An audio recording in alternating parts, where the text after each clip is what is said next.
long are you willing to wait before moving on? Would you ever date a foreigner and be in a long distance relationship? I think it can take years for me to move on. Hi! Welcome to the Fuentes Family Channel. My name is Lorie. In today's video, we will ask Filipino women from Naga City, Bicol, Philippines, how long would you wait for your LDR boyfriend? Let's find out. Enjoy the interview. What is your name? I'm Abigail Domer po. Abigail. Nice to meet you, Abigail. Abigail is very tall. How tall are you? 5'6" po. 5'6". Opo.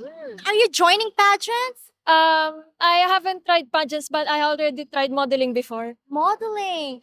Like clothings, like that? Yes po, kay Mama Anjo Santos po. That's very... You look so beautiful. Filipina beauty. Okay, and how old are you? I'm 21 years old po. You're still studying? Yes po. What course are you taking? Business management po. And what year are you now? Second year po. Second year. So 2 more years and you will graduate. Yes, That's very beautiful. Are you single or you're in a relationship? I'm single po. How long have you been single?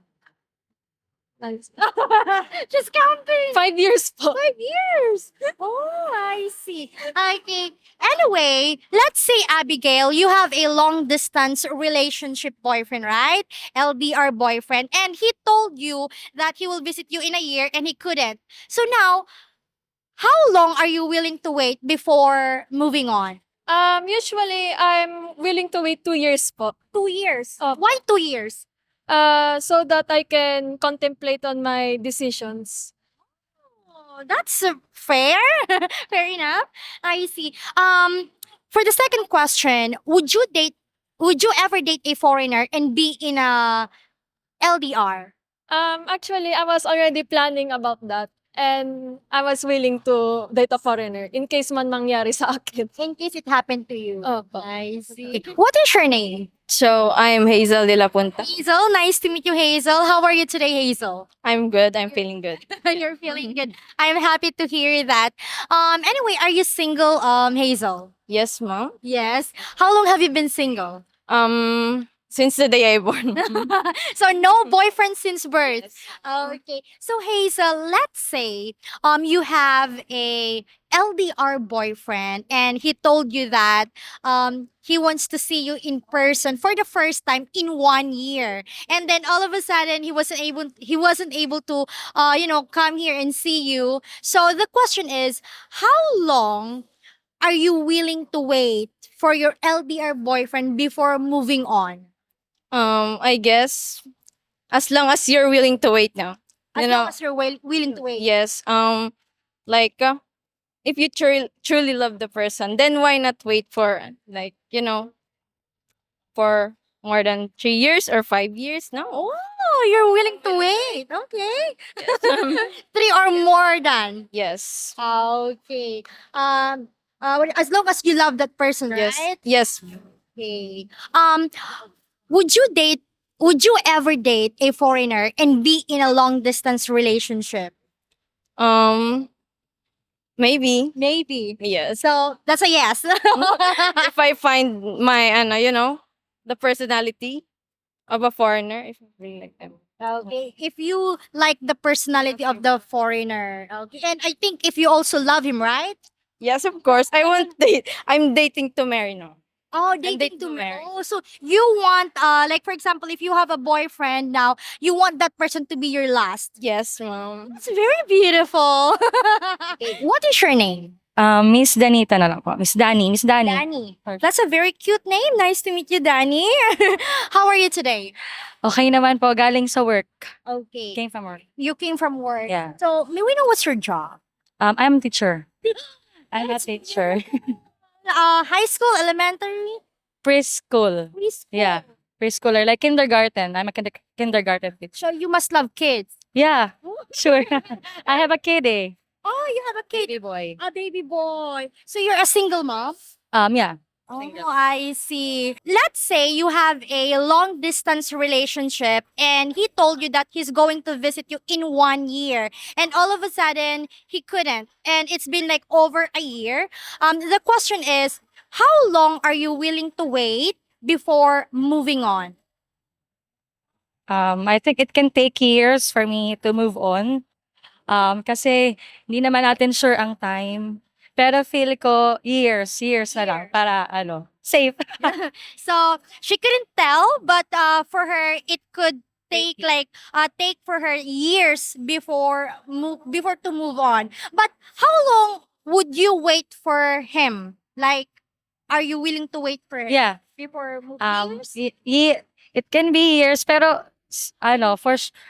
hindi masyadong mahaba. Feeling ko short period like time. 1 year, 2 years, pwede pa. Enough. Enough. That's it. Enough time. Before you move on. Yeah. I see. Okay, for the last question, Ma'am Dani, would you date a foreigner and be in a long distance relationship? Pwede, maybe. Maybe. Maybe. That's a yes. Yes, maybe. We know why. Like, For me, love knows no distance. there's love is Yeah. no distance. Yes. That's very beautiful. What is your name? Arabel, Australia. Arabel. Very beautiful name. Nice to meet you. How are you today, Arabel? Not fine. Why? I'm broken. Broken heart. Why? Why are you broken heart? He cheated on me. Oh, your ex-boyfriend cheated on you. Yes. What happened? You're so beautiful. Right? She's so beautiful. So you just broke up with your boyfriend today? Last December 7. Last December 7th. And you're still broken hearted up to now. Yeah. Let's say you have a long distance boyfriend, okay? And then he told you that he's going to visit you in a year, and all of a sudden he can't, okay? And then it's over a year. Now the question, Arabel, is how long are you willing to wait for your LDR boyfriend before moving on? I think 1 year. 1 year. After that 1 year, done, finish. Okay. Why? Why do you think 1 year is enough? Because I don't deserve it. You don't deserve to wait. Yeah. You Hindi don't- ko kaya. Hindi ko kayang hindi ko kayang malayo. Kung baga, hindi ko kayang malayo sa malayo sa mahal. Oh, so what she said is she can't what do you call this? She can't okay, what she said is she can't do it, like be far from her boyfriend or someone that she loves. Okay, so that's why 1 year is enough, and then she will move on. Yeah. I see. Would you ever date a foreigner and be in a long distance relationship, Arabel? It depends Depends to what? in the situation. It depends on the situation. Like what?